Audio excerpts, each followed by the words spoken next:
ये कहता हूँ बहुत सी बातें हो चुकी हैं और कहा भी गया है जमीनें चमन गुल खिलाती हैं क्या क्या, जमीनें चमन गुल खिलाती हैं क्या क्या, बदलता है रंग आसमां कैसे कैसे, न गोल सिकंदर न है कब्रदारा, मिटे नामियों के निशा कैसे कैसे।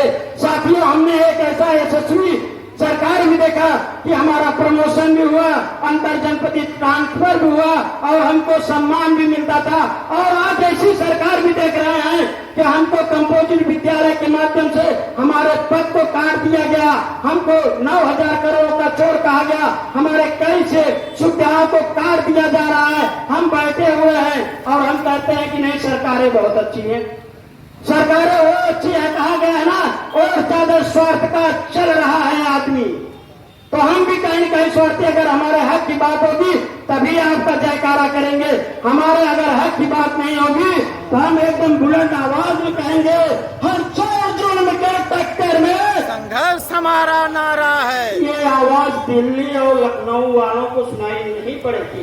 एक बार पुनः कहिए, हर चोर जुल्म के टक्कर में संघर्ष हमारा नारा है। हर चोर जुल्म के टक्कर में। साथियों, इसी तरह आप आवाज अपनी बुलंद रखें। विश्वास है, चाहे पुरानी पेंशन हो, चाहे 15 सूत्री मांग हो, आदरणीय दिनेश चंद्र शर्मा और अरविंद शुक्ल के नेतृत्व में हम अपनी सभी मांगों को पूरी करा देंगे। आप जानिए साथियों, 2004 वालों आपकी मांगे 93वें नंबर पर होती थी, आज फ्रंट पर आ गई है केवल संघर्ष की बदौलत पर। अपनी वाणी को विराम देने से पहले आदरणीय संचालक जी ने समय दिया, उसके लिए उनको साधुवाद देता हूँ। जय हिंद, जय श्री राम। का एक आयाम हमको दिया था जब 22 अप्रैल को उनका धरना प्रदर्शन था, वह हमारे लिए एक मुखौटा था, क्योंकि आईना आपका चेहरा दिखाता है। वो आईने दिखा रहे थे कि आज आप पुरानी पेंशन के लिए लड़ रहे हो, कल जो पेंशन से हो रहा है नुकसान उसके लिए भी लड़ना होगा। साथियों, मैं थोड़ा सा समय लूंगा। आदरणीय अध्यक्ष जी, क्योंकि जब हम 2013 में अंतर जनपदी ट्रांसफर होके वाराणसी से जौनपुर में आए तो हमें याद है हाइड्रिल के पास बेसिक कार्यालय होता था, हम लोग दरी पर बैठते थे, जमीन पर बैठते थे। उस समय अंतर जनपदी भी लोग आए थे और जनपद में प्रमोशन के लिए लड़ाइयां चल रही थी, उसका नेतृत्व यशस्वी अरविंद कुमार शुक्ला जी कर रहे थे। साथियों, कहना नहीं चाहूंगा, उसके बाद जो भी अध्यापक को किसी को फिरकी हुई तो फिरकी संख्या अध्यक्ष हो गया, किसी को बड़ा फोड़ा हो गया तो फोड़े संख्या अध्यक्ष हो गया। तो उसके लिए हम क्या करें? हमारे बड़े भाई टोभी के यशस्वी संरक्षक संजय जी कहते हैं कि बहुत से शिक्षक इसलिए परेशान हैं कि भैया हमको अध्यक्ष मंत्री बना दो, चाहे फोड़े संख्या बना दो, हम ससुराल वालों को दिखाएंगे। तो भाई, संघर्ष आपके लिए कौन करता है?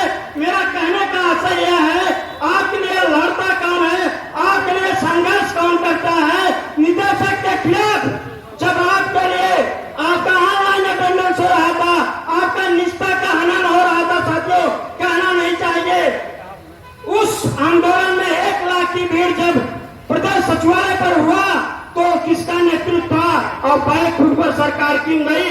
आपको आकलन करना चाहिए। हम कितने लोगों को अध्यक्ष बना रहे हैं, किसको बना रहे हैं?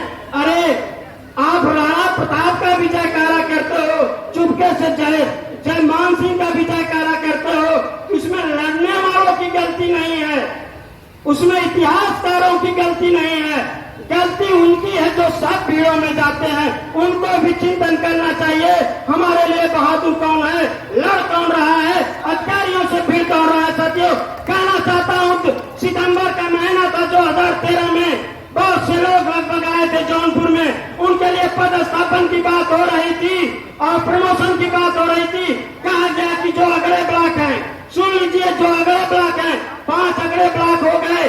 ये हुआ कि सब दूर चले जाएंगे उन ब्लॉकों में, न प्रमोशन वाले नियुक्ति पाएंगे, न जल्दी अंतर जनपदी वाले पाएंगे।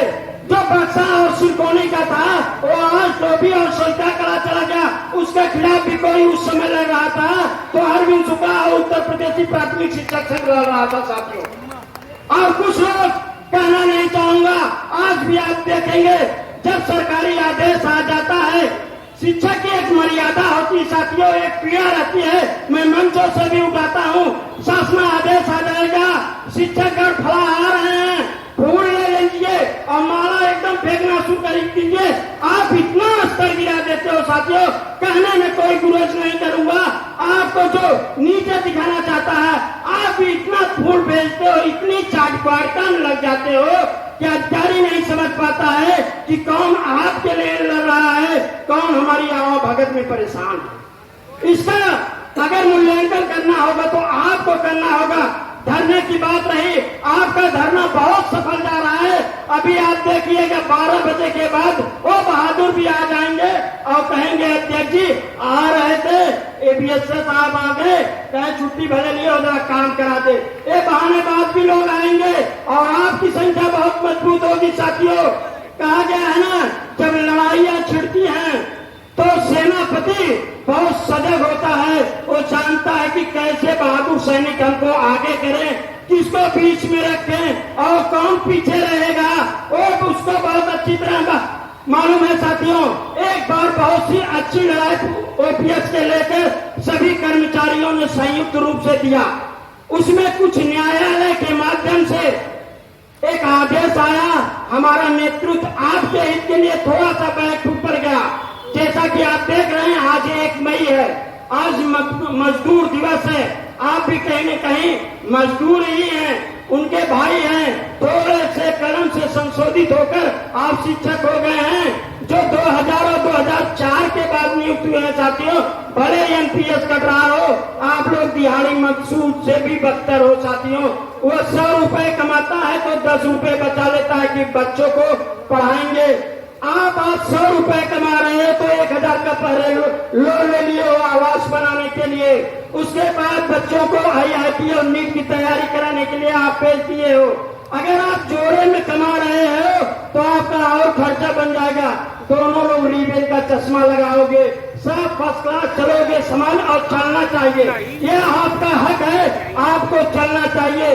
पर अगर आपको अपना हक याद है साथियों, तो आपको अपना कर्तव्य भी याद होना चाहिए। मेरा यही कहने का आशय है, हक अगर याद है तो कर्तव्य भी याद होना चाहिए। अगर आपसे समय आप पहुंच रहे हो, आप देखिए हमारे बक्सर ब्लॉक के साथी उसके गवाह है, 76 अध्यापकों का संभवतः वेतन 1 दिन का अवरुद्ध कर दिया गया था। इन्हें यशस्वी अध्यक्ष के नेतृत्व में सभी का वेतन बहाल कराया गया। कहाँ गए थे सारे संगठन, कहाँ गए थे सारे नेता? आपको इस बात को चिंतन करना है, उनको नहीं करना है, क्योंकि उनकी डफली बज रही है, वो बराबर डफली बजा रहे हैं। हमसे भी लोग वार्ता करते हैं, चर्चा करते हैं, समाज में टहलता हूं, लोग बातें करते हैं, कहते हैं अनिल जी आप आए 2013 में, अभी से जिस छत्र छाया में है हटते नहीं हैं। हमने कहा भाई वो बरगद का पेड़ मिला और अच्छा मिला, चूंकि इलाहाबाद यूनिवर्सिटी में जब पढ़ रहा था वहां भी बरगद का पेड़ मिला, यहाँ भी अरविंद शुक्ला और रविचंद्र के नेतृत्व में बरगद का पेड़ मिला, तो बबूल के पेड़ के चक्कर में काहे पड़े? अब जो बबूल के पेड़ के चक्कर में पड़े हैं वो कहते हैं कि कांटा चुभ रहा है, आप गा नहीं रहे हो कि कांटा लगा। अरे हम क्यों गाए भाई, लग तुमको रहा है, गाए हम इसलिए आप लोगों से कह रहे हैं।